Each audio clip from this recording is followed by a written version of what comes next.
Hi friends, இன்னைக்கு நம்ம சேனல்ல ரொம்ப புதுசா வித்தியாசமா ரொம்ப டேஸ்டா புதினா வச்சு ஒரு சிக்கன் பண்ண போறோம். இதுவரைக்கும் நம்ம சேனலை சப்ஸ்கிரைப் பண்ணல அப்படினா சப்ஸ்கிரைப் பண்ணிருங்க.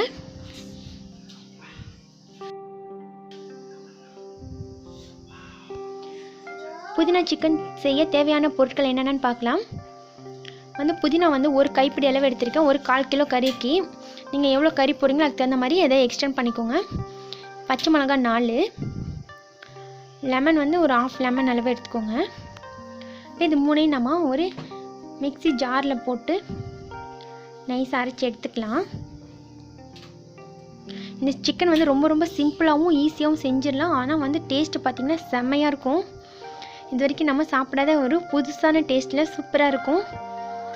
இப்போ நம்ம பச்சை மிளகாய், புதினா, அது கூட இந்த லெமனையும் போட்டு நம்ம இதில் புழிஞ்சிடலாம். எதுக்காக அப்படின்னா அந்த க்ரீன் கலர் புதினாவோட கலர் மாறாமல் நம்மளுக்கு நல்ல க்ரீன் கலராக சிக்கன் கிடைக்கும். அதனால் நம்ம லெமனை அது கூட சேர்த்து அரைச்சிடலாம்.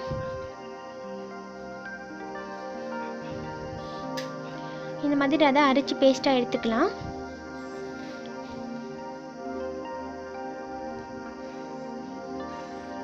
இப்போ ஒரு பவுல் எடுத்துக்கோங்க. அதில் நம்ம எடுத்து வச்சுருக்க சிக்கனை சேர்த்துடலாம்.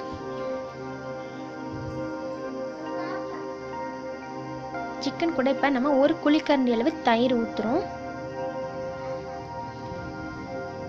உப்பு, பெப்பர், உப்பு ஒரு 1/2 டீஸ்பூன், பெப்பர் 1/2 டீஸ்பூன் ரெண்டே அது கூட சேர்த்துடலாம். இஞ்சி பூண்டு பேஸ்ட்டு 2 டேபிள் ஸ்பூன் அளவு.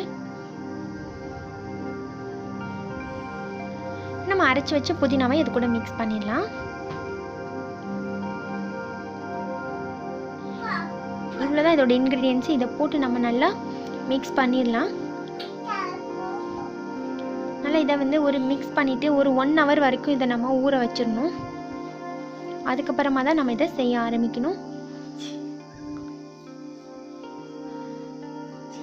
இந்த மாதிரி நம்ம செய்யும்போது இந்த புதினாவோட ஃப்ளேவர் ஃபுல்லாக அந்த சிக்கனில் நம்மளுக்கு நல்லா இறங்கிரும். அதுக்கப்புறமா நம்ம செஞ்சு சாப்பிடும்போது ரொம்பவே ஃப்ளேவராகவும் டேஸ்ட்டாகவும் கிடைக்கும் நம்மளுக்கு. இதில் நம்ம தயிர்லாம் வேறு ஆட் பண்ணியிருக்கோம் இல்லையா, அதனால் ரொம்ப சாஃப்டாக கிடைக்கும் சிக்கன். இப்போ 1 hour ஆயிடுச்சு. இப்போ நம்ம ஒரு ஸ்டவ்வில் ஒரு பேன் வச்சுக்கலாம். பேன் வச்சுட்டு அதில் ஒரு 2 குழிக்கரண்டி அளவு எண்ணெய் சேர்த்துடலாம். எண்ணெய் ஹீட் ஆகட்டும். ஹீட் ஆனதுக்கப்புறம் வெங்காயத்தை சேர்த்துக்கலாம். ஒரு பெரிய வெங்காயம் தான் இன்றைக்கி நான் சேர்த்துருக்கேன். ஒரு வாசனைக்காக வெங்காயம் அதிகமாக சேர்க்க தேவையில்லை. ஒரு பெரிய வெங்காயம் இந்த மாதிரி லைட்டாக கோல்டன் ப்ரௌனாக வரட்டும்.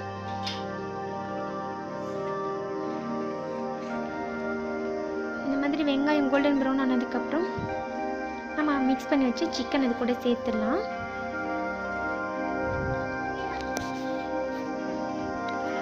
சிக்கனை சேர்த்து நல்லா மிக்ஸ் பண்ணி விட்ருங்க. மிக்ஸ் பண்ணிவிட்டு அடுப்பை நல்லா மீடியமாக வச்சிட்ருங்க. அப்படியே மீடியமாக வச்சு ஒரு 10 minutes இதை நம்ம அப்படியே விட்டுடலாம். 10 minutesக்கு அப்புறம் இதை நம்ம திருப்பி போட்டுடலாம்.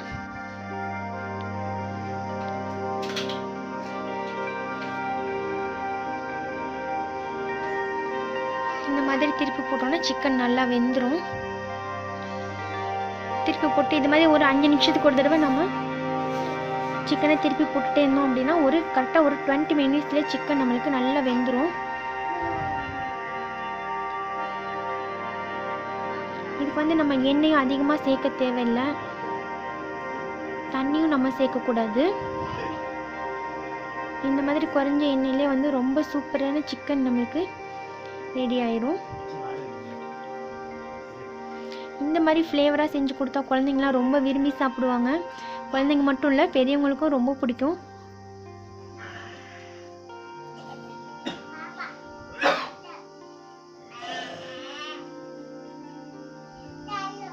இப்போவே சூப்பரான நம்மளுக்கு புதினா சிக்கன் ரெடி ஆயிடுச்சு.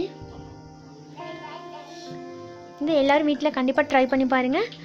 இந்த டேஸ்ட் உங்களுக்கு பிடிச்சிருந்துச்சின்னா மறக்காமல் ஒரு லைக் போடுங்க, கமெண்ட் பண்ணுங்கள், உங்கள் ஃப்ரெண்ட்ஸ் கூட ஷேர் பண்ணுங்கள். தேங்க்யூ.